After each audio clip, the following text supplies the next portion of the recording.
From the music industry to the fashion world, powerful women influence the next generation. From red carpets to social media, we've witnessed a rise in skimpy, revealing clothing. Let's talk about it.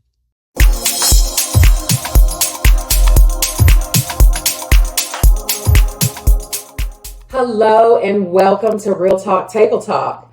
Today we dive into a topic that has sparked debate across generations: the cultural shift in women's fashion. We've witnessed a rise in skimpy clothing, and it's been celebrated as self-expression and self-empowerment. But as believers, how are we supposed to view this shift? And more importantly, what does God have to say about it? Well, if we want to talk about what's going on, there's been a shift. The shift is from modest clothes, a lot of clothes, to skimpy clothing, less and less clothes. That's the shift. And if we want to talk about what God has to say about it, we have to look back to the beginning. The first humans, Adam and Eve.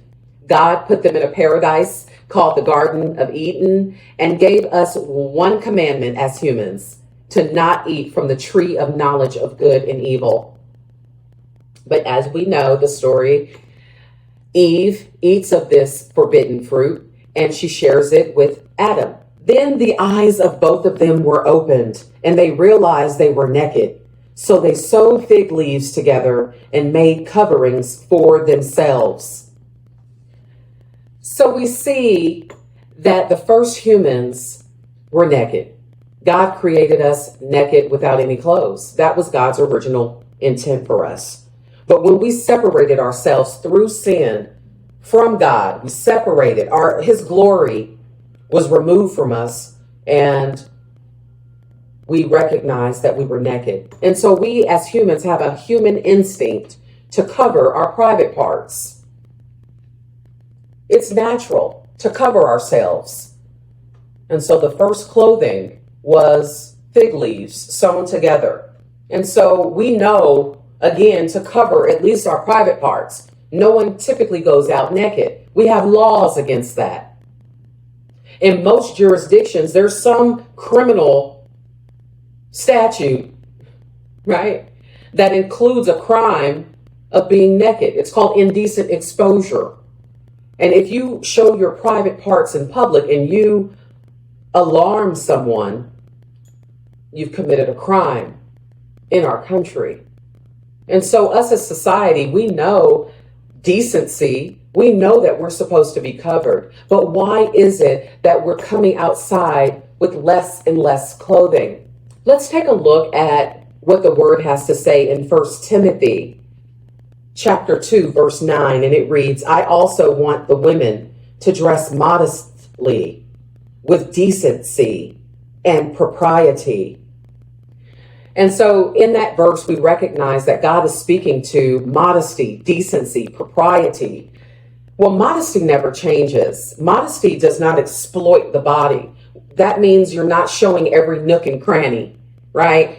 Our curves are not exploited, women, right? We're not showing off and exploiting our bodies. That's modesty. And that never changes. Fashion changes, but modesty doesn't. Decency, we all know what's decent and what's not decent. But propriety, that means appropriateness. And so I always refer to the example of a sporting event versus a formal wedding. You would not wear the same attire to those two same events. And so propriety tells us that dress has to be appropriate. We don't wear swimsuits to church, for example, right? And so God wants us to have modesty, decency, and propriety. Now, in that verse, in Timothy, 1 Timothy, God is speaking to the church gatherings. Okay, so when you go to church gatherings, that's not the place to dress seductively. That's not the place to dress for attention. We should be dressed modestly in those settings with decency and propriety. When we think about the spectrum of modesty, one end is naked. The other end, is completely covered from head to toe. And there are societies that completely cover themselves from head to toe. Women in Afghanistan wear something called burqas. It covers not only their head, their face, everything. They're completely covered from head to toe. Now, that's one extreme. The other extreme is nudity, and we have to find the balance. And I find myself somewhere right in between, a little more towards modesty, of course, because I find myself in a lot of church gatherings, and my propriety tells me that I need to be more modest than nude. But there are times where I want to feel sexy, or the clothes really fit my body nicely, and I look good in something. And we can't be so over spiritual, because God created us naked to begin with. And so it's not about that. It's really about, it's not about the rules. It's not about, oh, you can't wear this and you can't wear that. It's really your righteousness, your internal righteousness. That's what God is concerned with, because it's very possible for you as a person to make someone else go to hell, literally fall into sin and lust after you based off of what you have on. Let's take a look in the Word. Matthew chapter 5, verse 28 through 29. And Jesus Christ himself is saying in verse 28, but I tell you that anyone who looks at a woman to lust after her has already committed adultery with her in his heart. And then it goes on to read, if your right eye causes you to sin, gouge it out and throw it away. It's better for you to lose one part of your body than for your whole body to be thrown into hell. You don't want to throw somebody into hell because of what you have on. And of course, that's not your issue.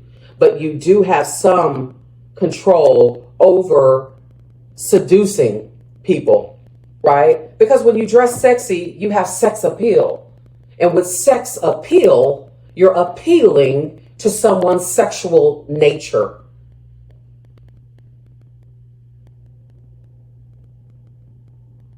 And although you may be getting attention, prioritize your self-respect over the attention, and that's how you win in your wardrobe. Parents, I urge you to monitor your children even closer, because we're a generation that's already wearing a little amount of clothes. And so we have little teenagers and tweens and even younger toddlers and stuff wearing crop tops and pants and shorts that look like panties. So propriety, modesty, let's support that. Let's reduce the sex appeal and for people looking at your children with lust, right? And they'll grow up knowing right from wrong.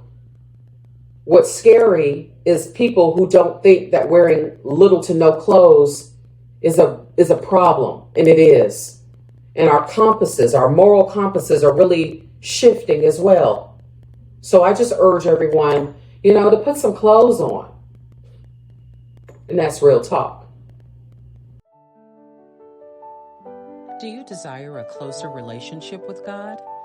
Download your free copy of A Guide for New Believers on our YouTube channel at Real Talk Table Talk.